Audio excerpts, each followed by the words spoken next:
हम एक अद्भुत बात को सीखेंगे जो बीते दिनों में परमेश्वर ने मेरी आत्मा में डाली और मुझे सिखाई। और वो बातें मैंने पिछले सप्ताह भी आपके सामने रखी थी, आप में से शायद ध्यान हो। मगर हम अपने वचन में आगे चलते हैं। कई बार आप लोग सोचते हैं कि क्योंकि आप लोग सब नए लोग हैं, इसलिए मैं वचन से उन बातों को आपके सामने रख रहा हूँ। आप लोगों को लगता होगा प्रभु के आने के पास, जब हम प्रभु के पास आते हैं तो परमेश्वर हमें शांति देता है। आपको विश्वास होता है हम जब प्रभु के पास आए हैं तो प्रभु हमें चंगाई भी देता है। हम जब प्रभु के पास आए हैं तो परमेश्वर हमें धन का आशीष भी देता है। हालेलुया। क्या बातें सही हैं? ऐसा ही होता है हमारे जीवन में, है? पर कई जगह बहुत सारे प्रभु के जन दास लोग इन्हीं बातों को लेकर बार बार प्रचार करते हैं। यीशु चंगा करता है, यीशु धन देता है, यीशु शांति देता है। इन बातों पर बहुत जोर देते हैं और सारा जीवन वो यही प्रचार करते रहते हैं। परंतु हम परमेश्वर के केवल एक स्वभाव को ना देखें। प्रभु में और भी ऐसा गुण है जिसे प्रचारक लोग या तो जानते नहीं हैं या नजरअंदाज कर देते हैं, और उसको वो कलीसिया को कभी नहीं सिखाते, और जिसके चलते जब वो समस्या उनके जीवन पर आती है तो वो टूट जाते हैं।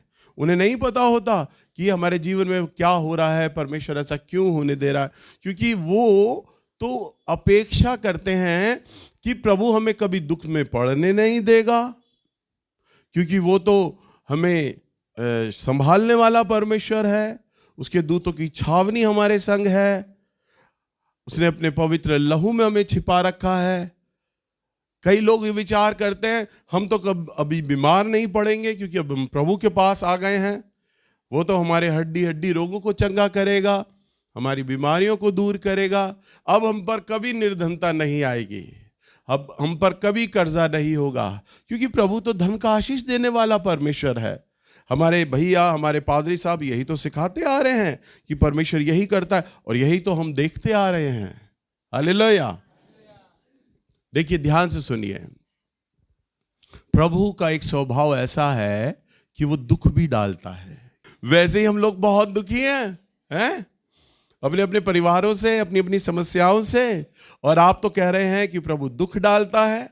अरे अभी हम सीखेंगे कि वो दुख क्यों डालता है। देखिए, अब तक जितने भी हम लोग हैं ना, हम जो दुखों में चल रहे हैं ना, हम अपनी या तो ना समझियों में चल रहे हैं या बहुत सी हमने ऐसी बेवकूफियां कर दी हैं जिसके चलते हमारे जीवन पर दुख आ रहा है।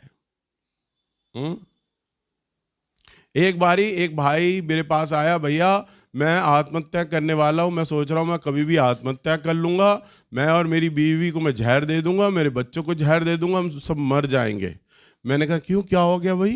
कह रहा भैया 11-12 लाख का कर्जा है हम पर, और ब्याज दे दे के मैं थके जा रहा हूँ। मैंने कहा क्यों इतना कर्जा ले लिया, कैसे हुआ?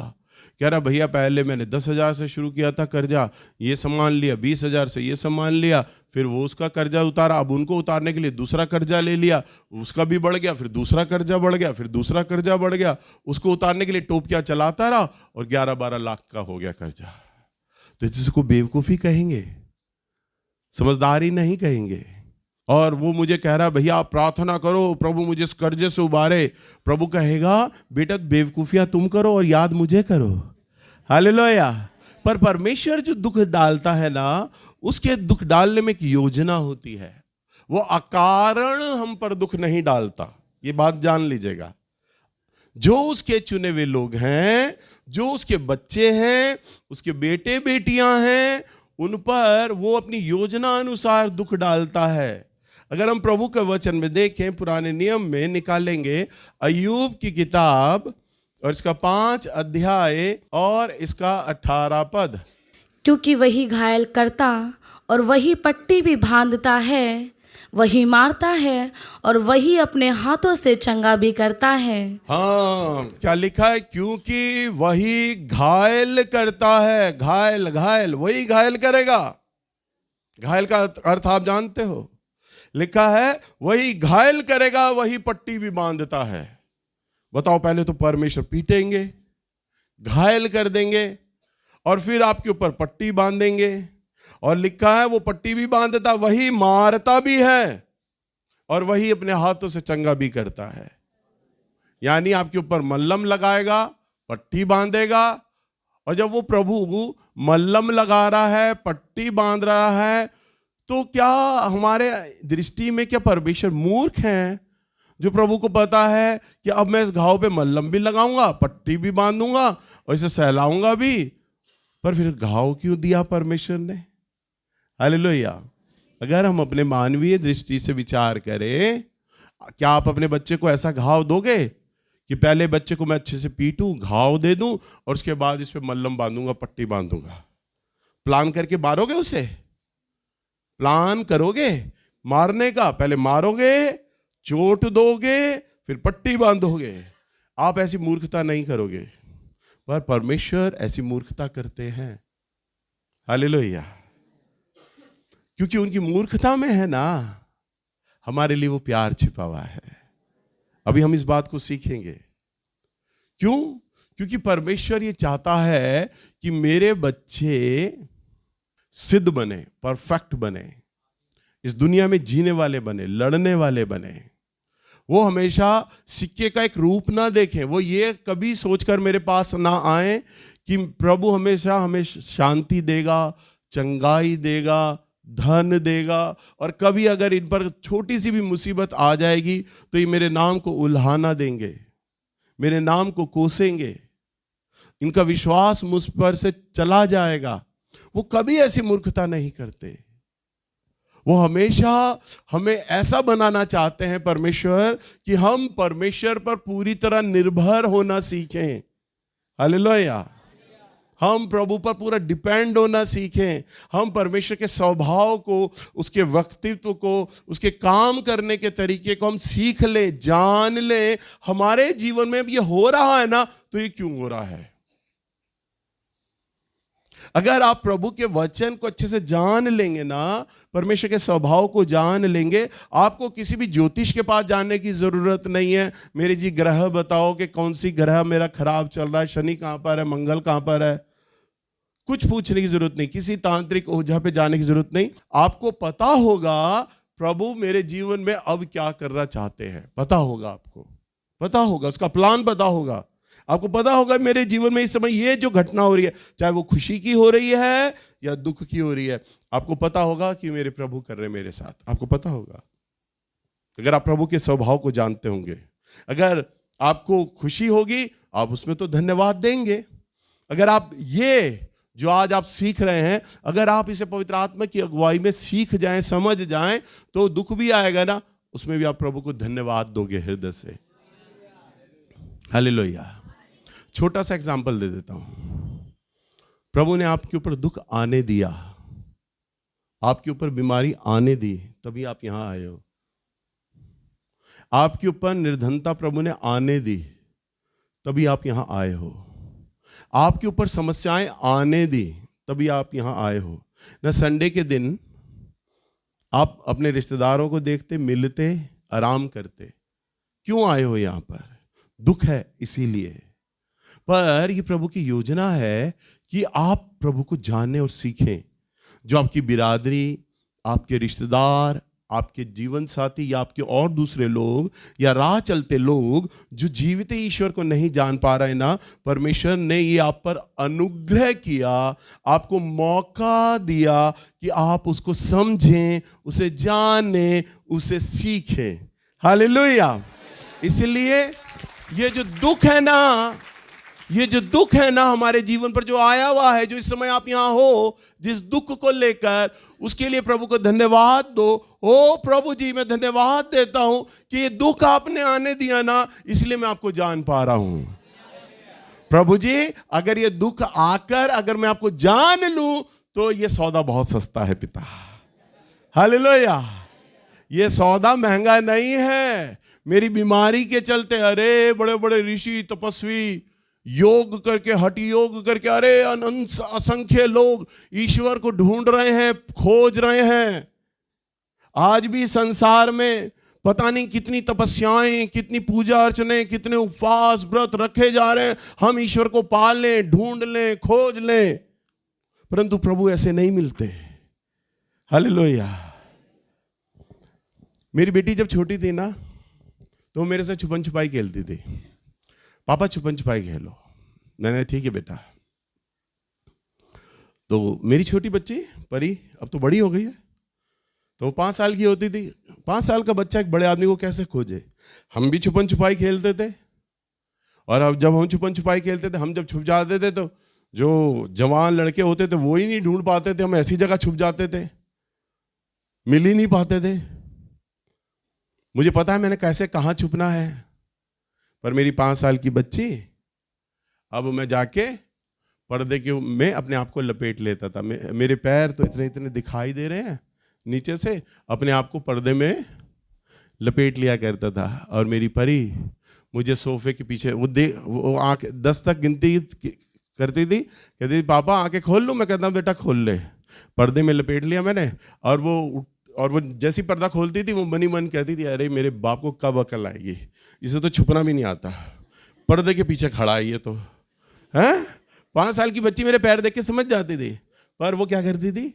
सोफे के पीछे ढूंढती, एक्टिंग करती थी। वो एकदम से आंख खोल के धप्पा नहीं मारती थी कि कल को मेरा बाप दोबारा जब छिपे तो ऐसी जगह छिप जाए कि मैं ढूंढ ना पाऊं। तो वो एक्टिंग करती थी ढूंढने की, मेज के नीचे, सोफे के नीचे, फ्रिज के आसपास वो मुझे खोजती थी। थोड़ा खोजने की एक्टिंग करती थी, और फिर वो पर्दा खोलती थी और खुश होकर बोलती थी पापा धप्पा। तो मैं एकदम चौंक जाता था, तूने बेटा ढूंढ लिया मुझे? कहती थी हाँ पापा ढूंढ लिया। खुश होती थी वो।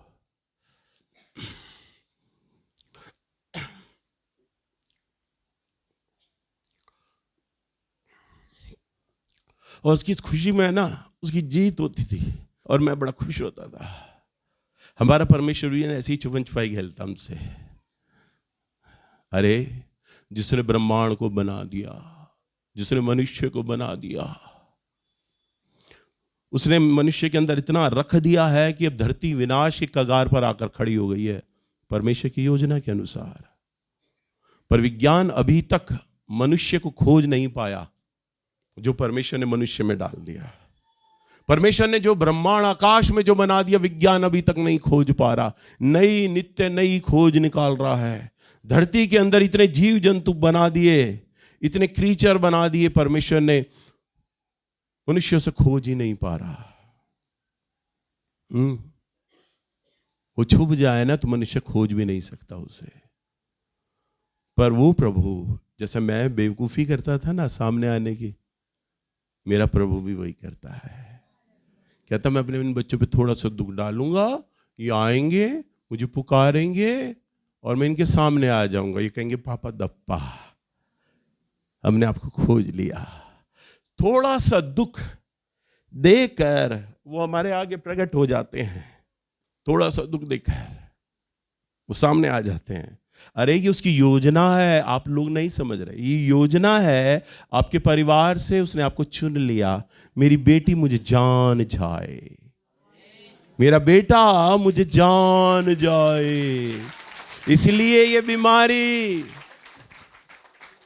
ये दुख, ये अभाव, ये कमी घटी, मैं तो कहता हूं बहुत सस्ता सौदा है। इस बीमारी के चलते, इस दुख के चलते अगर आप प्रभु को जान पाएं, सीख पाएं प्रभु को, तो ये सौदा बहुत सस्ता है कि आपको प्रभु मिल गया।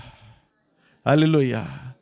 नहीं तो इतने लोग खोज रहे हैं, असंख्य लोग, मैं दोष नहीं लगा रहा पर बता रहा हूं, वो सृष्टिकर्ता को खोज रहे हैं अपने बल पर कि वो हमें मिल जाए। अरे मिल ही नहीं सकता।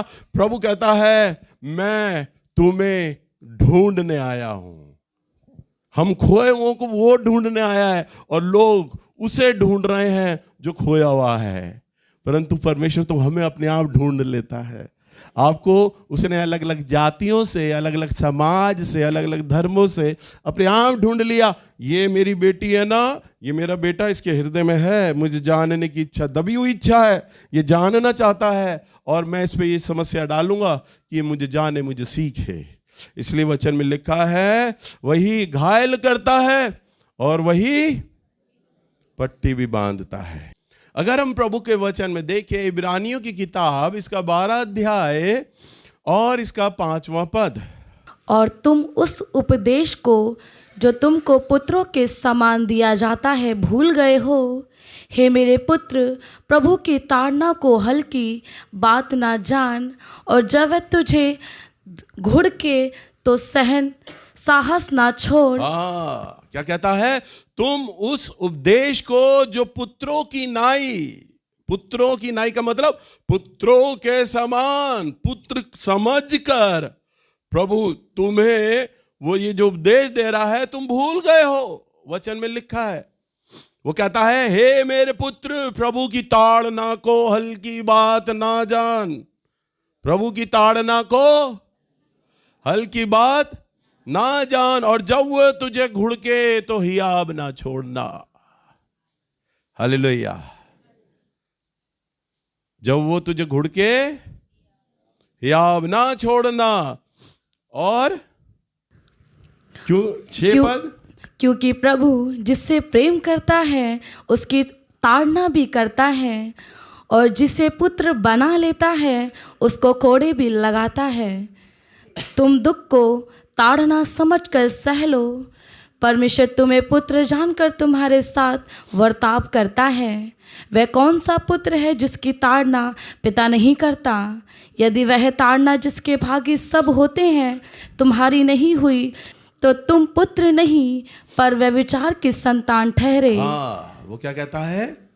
6 पद, क्योंकि प्रभु जिससे प्रेम करता है उसकी ताड़ना भी करता है। ताड़ना का मतलब थोड़ा सा थप्पड़। कई बार हम अपने बच्चे को डराने के लिए हल्का सा गाल पे थप्पड़ मारते हैं, है ना? मेरी पत्नी, मेरे परिवार के लोग बोलते हैं आपका हाथ बड़ा भारी है मारने में। एक बारी शानू 10th में पढ़ता था और वो स्कूल से भाग गया और उसने छुट्टी कर ली, पिक्चर देखने चला गया लड़कों के साथ। जब वो घर आया ना, मैंने उसे बड़ा मारा। किसी बैट से नहीं, किसी डंडी से नहीं, सिर्फ थप्पड़ों से मारा। गाल पे थप्पड़, कमर पे थप्पड़, बड़ा मारा उसे, थप्पड़ ही थप्पड़। पिक्चर देखने क्यों गया स्कूल छोड़ के? और जब वो सो रहा था ना, और जब मैंने उसकी कमर देखी तो मेरी उंगलियों के निशान थे जैसे कोड़े मारे गए हो। खाल उतर गई थी वहां से, खाल उतर गई थी उसके, जैसे कोड़ा मारा गया हो। मैं रो रहा, मैंने इतनी ताकत से मारा था इस छोटे बच्चे को। मैं रो पड़ा था वो देख के, ऐसे मारा था। पर उस मारने में है ना एक बाप का प्यार था। मेरा बच्चा बिगड़ ना जाए, डर था। मेरा बच्चा खराब ना हो जाए, वो डर था, वो प्यार था उस बाप के मारने में। वही परमेश्वर करते हैं हमारे साथ। लिखा है, क्योंकि प्रभु जिससे प्रेम करता है उसकी ताड़ना भी करता है। ताड़ना का मतलब जोर से नहीं मारेगा, फिर वो हल्का हाथ मारता है। हल्का हाथ। मैंने अपने बच्चों को कई बार हल्का हाथ दिखाया है, मारा है हल्का हाथ, ताड़ना। और जिसे पुत्र बना लेता है, जिसे पुत्र बना लेता, जिसे बेटा बना लिया ना, अभी आप बेटा और बेटियां बनने के प्रोसेस में हो। अभी बनाया नहीं है उसने, प्रोसेस में हो। मैं बताऊंगा किसे बेटा किसे बेटी बनाता है। अभी तो वो हल्का हल्का दुख देकर टेस्ट कर रहा होता है। क्या कोस रहा है मुझे? मैं डांटता हूं तो कोसता ही है, मुझे बुरा भला कहता है, मुझे बकता है, मुझे गालियां दे रहा है, या इसका विश्वास मुझ पे बना हुआ है। फिर वो ताड़ना देता है और क्या कहता है, हे मेरे पुत्र, प्रभु की ताड़ना को हल्की बात ना जान, और जब वो तुझे घुड़के तो हियाब ना छोड़ना। कई बार हम अपने बच्चे को पकड़ के दोनों हाथों से पकड़ के जोर से हिला देते हैं। खबरदार आगे से ऐसे किया तो, बोलते हैं ना, उसे कहते हैं घुड़कना।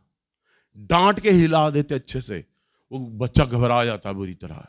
अब तो गया मैं, अब तो पिटाई हुई तो घुड़कता है वो बाप। तो ऐसे परमेश्वर घुड़कता है, पहले डांटेगा, फिर ताड़ना देगा, फिर और आप उसकी ताड़ना को सह पा रहे हैं, धन्यवाद दे रहे हैं, फिर वो घुड़केगा आपको। और जब ये सारे प्रोसेस आप निभा लोगे, कभी शिकायत नहीं करोगे प्रभु के आगे, विश्वास आपका नहीं जाएगा, प्रभु को धन्यवाद दोगे, तो वो लिखता है, फिर वो पुत्र बना लेता है, पुत्री बना लेता है, और फिर उन्हें कोड़े मारता है। फिर उन्हें, मेरे चर्च में जो बेटे बेटियां आते हैं ना, चाहे क्वायर के हो, यूथ के हो, या आप लोग, अगर मैं आपको मार दूंगा तो आप लोग चर्च आना छोड़ दोगे। मैं तो आपको अपना बेटा बेटी मानता हूं, पर आप मुझे बाप नहीं मानोगे, आप चले जाओगे। पर मेरे घर में मेरे 3 बच्चे हैं, मैं उन्हें मारता हूं, डांटता हूं, वो घर छोड़ के नहीं जाते। मैं उन्हें मारता हूं, डांटता हूं, उनके प्यार में रत्ती भर फर्क नहीं आता मेरे को लेके। उदास हो जाते हैं थोड़ी देर के लिए, और मैं भी उदास हो जाता हूं, क्योंकि मैंने उन्हें डांटा है, मारा है, पर फिर मना लेता हूं मैं। प्यार ही ऐसा है ये, क्योंकि मेरी बच्ची है, मेरे बेटे हैं। मैं चर्च के बच्चों के संग वो व्यवहार नहीं कर सकता जो मैं क्वायर के बच्चों के संग मेरा व्यवहार है, वो मेरे प्रचारकों के साथ व्यवहार नहीं है। जैसा मजाक मैं क्वायर के बच्चों से नहीं करता, मैं अपने प्रचारकों से करता हूं। मैं अपनी घर की बातें क्वायर या यूथ के बच्चों से नहीं करता, मैं घर की बातें अपने प्रचारकों से करता हूं, क्योंकि मुझे मालूम है मैं इनको डांटता हूं तो ये पलट के मुझे जवाब नहीं देते। मैं इन्हें डांटता हूं तो ये बुरा नहीं मानते, मैं इन्हें डांटता हूं तो इनके मन में मेरे को लेके कड़वाहट नहीं बढ़ती है। ये जानते ये मेरे आत्मिक पिता हैं, मुझे छोड़ के जाते नहीं है। हालेलुया। तो मेरे अंदर एक कॉन्फिडेंस आ जाता है, अरे संजय तो मेरी औलाद है, इसमें डांटूंगा ना, नहीं जाएगा ये कहीं भी। अपने आप ये कॉन्फिडेंस आ जाएगा, ये मेरा बच्चा है, मैं बोलूंगा ना, डांटूंगा, जैसा व्यवहार करूंगा नहीं जाएगा। जैसे माँ बाप को 3 बच्चों के ऊपर पूरा कॉन्फिडेंस होता है, मैं डांटूंगा, मारूंगा, घर छोड़ के नहीं जाएगा, इसके प्यार में मुझे लेके कोई कमी नहीं आएगी, मुझे नहीं भूलेगा या भूलेगी। वही प्यार, वही कॉन्फिडेंस परमेश्वर अपने भीतर ला रहे होते हैं। वो देख रहे होते हैं, क्या ये मेरी बेटी, मेरा बेटा, क्या ये पुत्र बनाने योग्य हैं? ये मैं इन्हें जितना मर्जी डांटूं, ये छोड़ के तो नहीं जाएंगे। तुम दुख को ताड़ना, समझ कर सह लो, क्योंकि परमेश्वर तुम्हें पुत्र जानकर ऐसा बर्ताव करता है। हालेलुया। प्रभु क्यों दुख दे रहा है मुझे? अरे उसने बेटा बना लिया है, उसने बेटी बना लिया है, वो प्यार कर रहा है मुझसे, वो मुझे सिद्ध कर रहा है, वो मुझे परफेक्ट कर रहा है। जैसे हम दुनियावी माँ बाप अपने बच्चों को डांटते हैं, समझाते हैं, घुड़कते हैं, मारते हैं, हमारा मारना, हमारा डांटना, हमारा घुड़कना उनसे दुश्मनी निकालना नहीं होता, बल्कि उन्हें सिद्ध बनाना होता, परफेक्ट बनाना होता। हमें उन्हें दुनिया में परफेक्ट बनाते हैं ताकि बेटा तुम अच्छे से पढ़ जाओ, अच्छे गलत दोस्त ना बनाओ, अपने लिए अच्छा जीवन भविष्य चुनो अपने लिए। हम चाहते हैं कि हमारे बच्चे परफेक्ट बन जाए घर की चीजों में। प्रभु भी वही कर रहे होते हैं। प्रभु हमें इस दुनिया में, इस लोक में और आने वाले उस लोक में, स्वर्ग के लिए हमें तैयार कर रहे होते हैं। हालेलुया। इसलिए वो हमें पुत्र जानकर हमारी ताड़ना करते हैं। पुत्र जानकर ताड़ना, बड़ी गौरव की बात है ये। असंख्य लोगों में परमेश्वर ने आप पे ये निगाह करी, मैं इस लड़के को, इस व्यक्ति को पुत्र बना सकता हूं, इसमें पुत्री वाली क्वालिटी है, मैं बना सकता हूं इसे। क्या ये बनेगा? प्रभु निगाहें डालता है हम पर, और लिखा है, यदि जिसकी ताड़ना पिता नहीं करता, यदि वे ताड़ना जिसके भागी सब होते हैं और तुम्हारी नहीं हुई, तो तुम पुत्र नहीं परंतु व्यभिचारी की संतान ठहरे। जिसका बाप बच्चे को ना डांटे, कभी जीवन में कभी डांटा ही ना हो, कभी बका ना हो, कभी पीटा ना हो, इसका मतलब क्या कहता है? वो व्यभिचारी की संतान है, वो उसकी खुद की औलाद है ही नहीं। परमेश्वर का वचन ये कहता है। प्रभु का वचन ये कहता है, अगर तुम अपने बाप से जने हो, अपने बाप की औलाद हो, तो तुम्हारा बाप को यह अधिकार है कि तुम्हें वो पीटेगा ही पीटेगा एक बार जीवन में, तुम्हें वो तुम्हारे जीवन में डांटेगा ही डांटेगा। आप सबकी पिटाइयां हुई है माँ बाप से, सब पिटे हो, सबकी डांटे हुई है, मेरी भी हुई है। मैं भी अपने बच्चों को डांटता हूं, पीटता हूं, पर वचन में लिखा है, और जिसको परमेश्वर पुत्र बना लेता है उसे कोड़े भी लगाता है। हालेलुया। उसे क्या करता है? कोड़े भी लगाता है। एक बार मेरे जीवन पे इतना बड़ा दुख आया, इतना बड़ा दुख आया, मैं बहुत ज्यादा डिप्रेशन में चला गया। आपने देखा हो ना, कई बार मुझे खांसी आती है। ये खांसी कोई बीमारी नहीं है, मेरे को बीमारी नहीं है। मैंने बहुत सारे वैद्यों को दिखाया, डॉक्टर्स को दिखाया। एक बारी चेस्ट स्पेशलिस्ट के पास गया, एक जिसने मेरा कोविड, जब मुझे कोविड हुआ था उन दिनों जिसने मेरा इलाज किया, उसने मेरे को बोला, सारी जांचें, सारी रिपोर्ट्स मेरा नॉर्मल, बिल्कुल नॉर्मल, खांसी का कोई कारण ही नहीं। वो मुझे कहता, एक बात आप सोच के बताओ, आपके लाइफ में बहुत कई बार ऐसा डिप्रेशन आया आपको बहुत ज्यादा? मैंने कहा हाँ, मुझे डिप्रेशन बहुत आया था। कह रहा, आप याद करो ये खांसी कब हुई है आपको? फिर मुझे याद हुआ, जिस दिन से मुझे डिप्रेशन शुरू हुआ था ना, उसी दिन से मुझे खांसी शुरू हो गई थी। फिर उसने कहा, भी आपकी आदत में आ गई है खांसी। मैंने कहा 20-22 साल हो गए, दवाइयां असर नहीं करती मेरी खांसी पे, आदत में आ गई है, आदत में। डिप्रेशन से शरीर पे ऐसा प्रभाव पड़ा कि वो खांसी में तब्दील हो गया।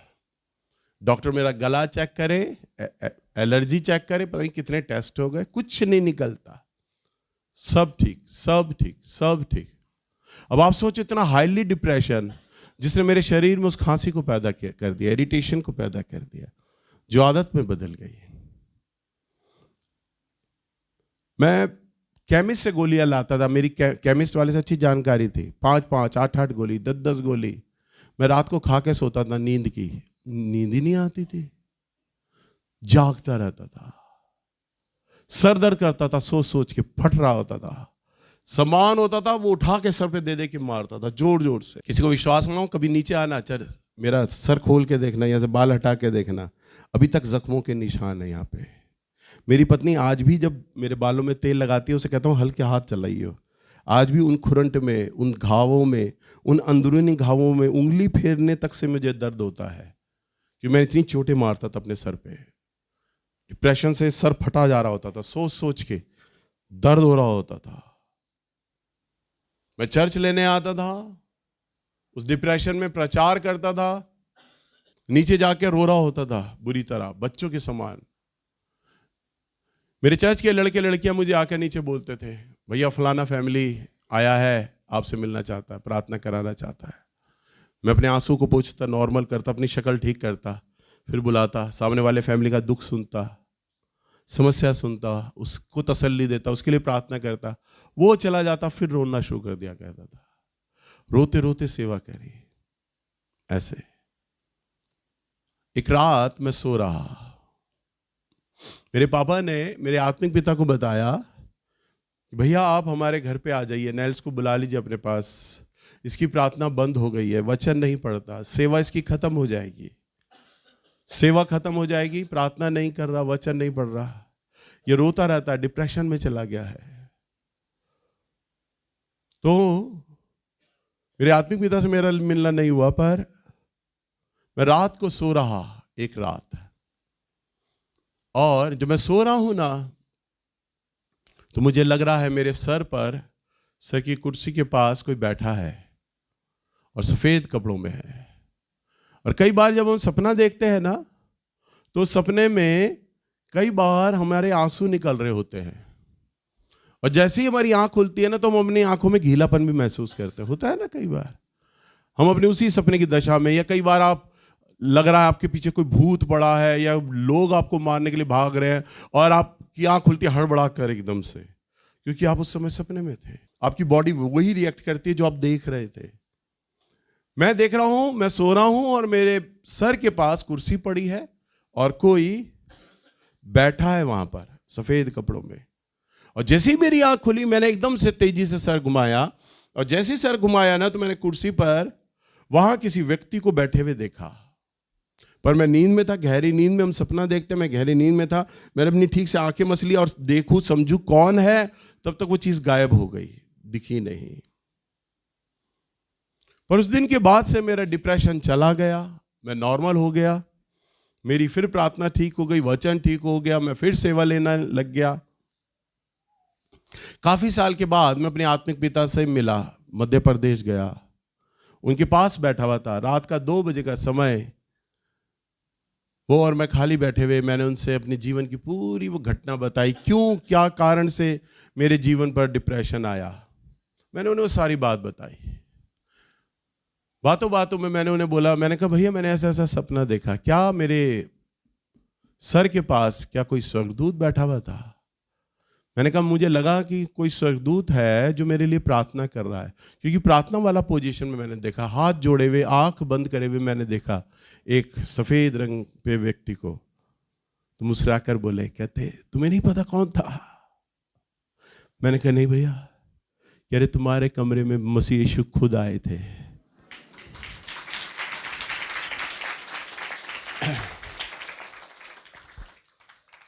उस समय कोई मेरे लिए प्रार्थना करने के लिए नहीं था, परंतु मसीह मेरे लिए था। मैं अकेला था पर वो था मेरे साथ। मैं रो रहा था, मैं टूटा हुआ था मन में, पर वो था मेरे साथ, और वो खड़ा था मेरे साथ, और उसने मेरे लिए प्रार्थना किया।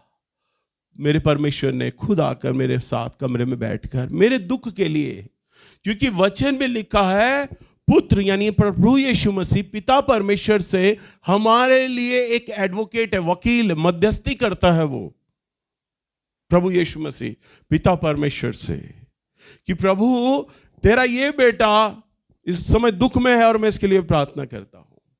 सोचिए, स्वर्ग छोड़ के वो मेरे लिए मेरे कमरे में मेरे पास बैठकर मुझे तसल्ली दे रहा है और मेरे लिए प्रार्थना कर रहा है। चाहता तो स्वर्गदूत भेज सकता था ना। पिता जिसे पुत्र बना लेता है उसे कोड़े भी लगाता है, उसे कोड़े भी लगाता है।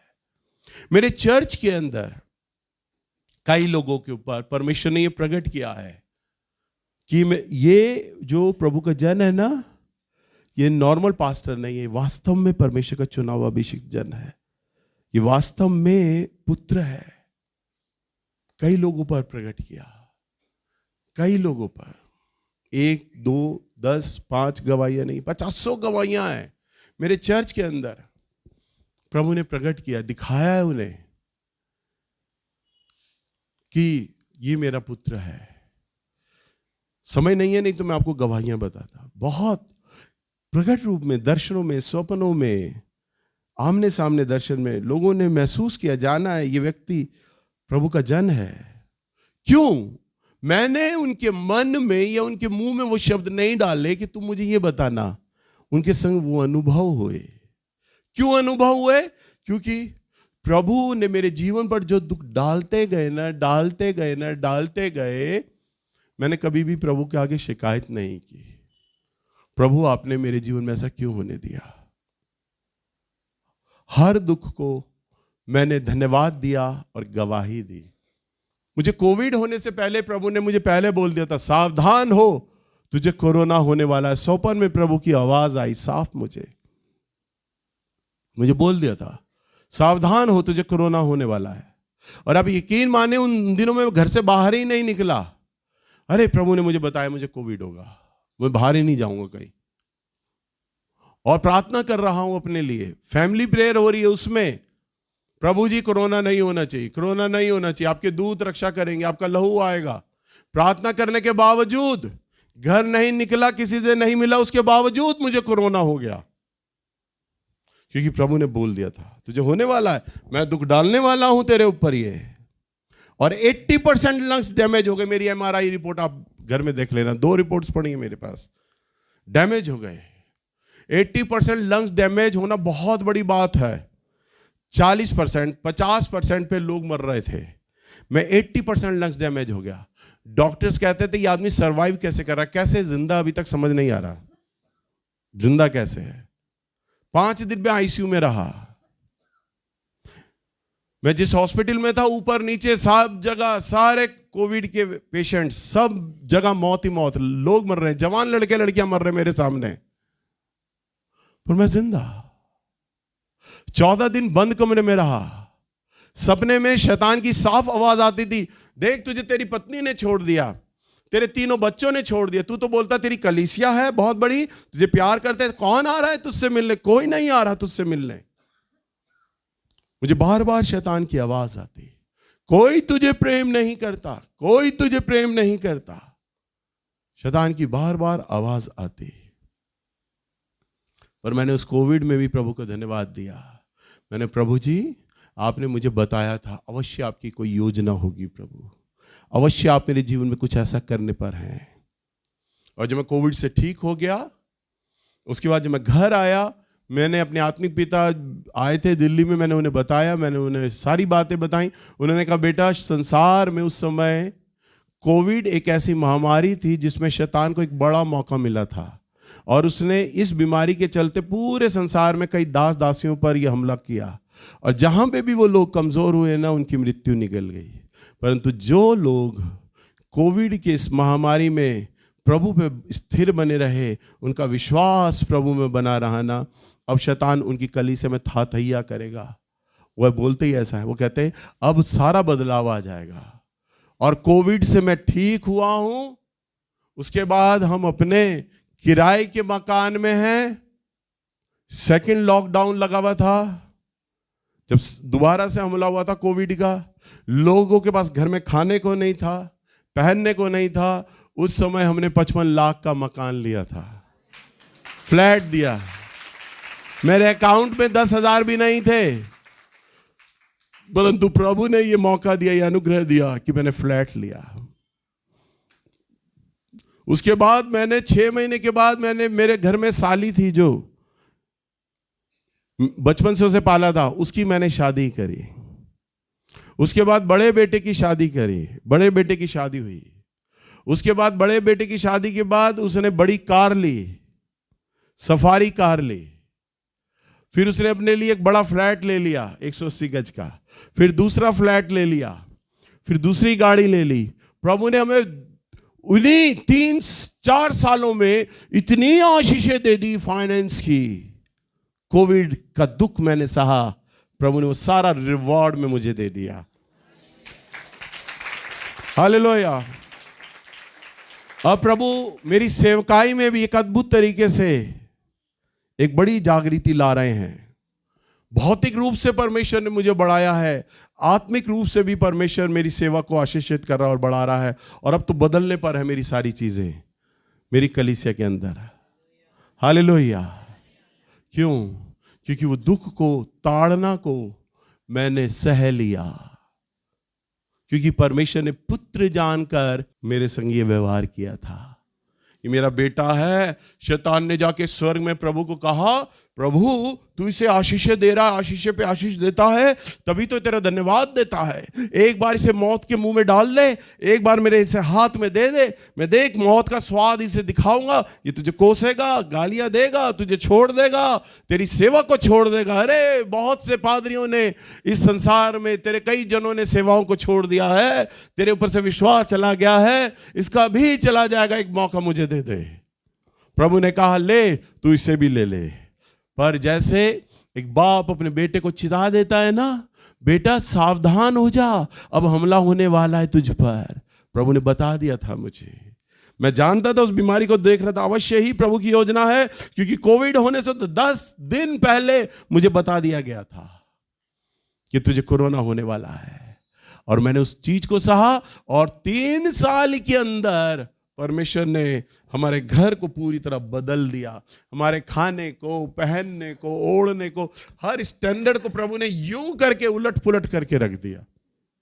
ये तो परमेश्वर कर सकते हैं, परमेश्वर कर सकते हैं, इसे और कोई नहीं कर सकता है। हालेलुया। इसलिए जो प्रभु के चुने हुए लोग होते हैं, जिन्हें प्रभु चुन लेता है, उनके जीवन में दुख डालता है, समस्या डालता है। अभी आप लोग नए हैं, अभी मत घबराओ इतनी जल्दी। अभी परमेश्वर आपको चंगाई भी देंगे, धन भी देंगे, आशीषें भी देंगे, सब आपके संग करेंगे। अच्छा करेंगे वो। जब प्रभु को ये लगने लगेगा ये है, बहुत से प्रभु ने लोगों को चंगाई दी, वो यहां नहीं आए, चंगे हुए घर चले गए। प्रभु ने धन दिया, वो चले गए। आशीषें दी, वो चले गए, आए नहीं। अब वो ये कहते हैं जब बीमार पड़ेंगे तब जाएंगे दोबारा से, वो चले गए। पर जो लोग आशीषें पाने के बाद भी बने रहते हैं ना, फिर प्रभु उन पर निगाह करता है। अब तो ये अभी भी आ रहा है, दुख मैंने दिया तो भी आ रहा है, अब मैं थोड़ा सा दुख दूंगा, अब हल्की सी डांटूंगा, ताड़ना दूंगा, घुड़कूंगा।